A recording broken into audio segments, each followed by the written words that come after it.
வணக்கம் கோவில்பட்டி மக்களே. நான் இன்னைக்கு எங்கே இருக்கேன்னா, கோவில்பட்டி மக்களால் செல்லமாக அழைக்கப்படும் சின்ன சபரிமலை என்று அழைக்கப்படும் கோவில்பட்டி ஐயப்பன் கோயிலில் தான் இருக்கேன். வாங்க உள்ளே போய் ஐயப்பன் கோயிலை போய் பார்ப்போம், தரிசனம் பண்ணிட்டு வருவோம் ஐயப்பனை. கோயில் ஐயப்பன் கோயிலில் திருப்பணி வேலையெல்லாம் நடந்துட்டு இருக்கு, கொஞ்சம் வேலைகள்லாம் நடந்துக்கிட்டே தான் இருக்கு. வாங்க சாமியை போய் தரிசனம் பண்ணிட்டு வருவோம்.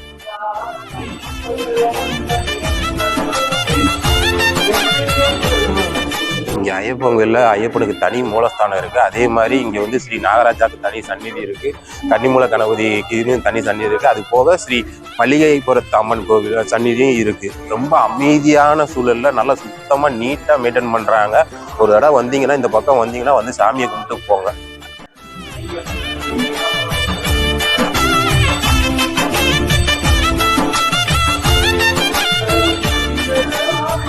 இந்த கோயில் வந்து 2011 உருவாக்குனாங்க. இப்போ வந்து திருப்பணி வேலைகள்லாம் நடந்துட்டு இருக்கு. கிட்டத்தட்ட ஓரளவுக்கு முடிச்சிட்டாங்க. பாதிக்கு மேலே திருப்பணி வேலைகள், விரிவாக்க வேலைகள்லாம் முடிச்சிட்டாங்க. இன்னும் கொஞ்சம் தான் இருக்குது.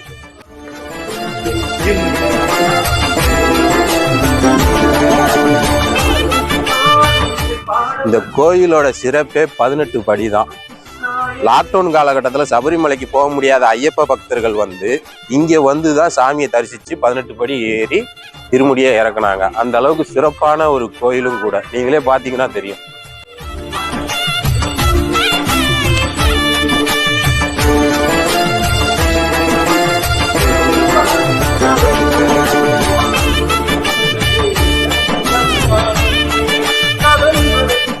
கோயில்பட்டி ஐயப்பன் கோயில் நட திறக்கிற நேரம் வந்து காலையில் 6 மணிலேருந்து மத்தியானம் 1:30 மணி வரைக்கும். அதுக்கப்புறம் சாயங்காலம் 5:30 மணிலேருந்து 8:30 மணி வரைக்கும் நட திறந்துடும். இந்த கோயில் ஐயப்பன் கோயில் எங்கே அமைஞ்சிருக்கு அப்படின்னா, கோவில்பட்டி தேசிய நெடுஞ்சாலையில் மதுரை டு திருநெல்வேலி போகிற தேசிய நெடுஞ்சாலையில் சில்வர் ஸ்டார் ஹோட்டலுக்கு ஆப்போசிட்டில் அமைஞ்சிருக்கு. நீங்களே பார்த்தீங்கன்னாலே தெரியும், கோயிலை பாருங்க தெரியும்.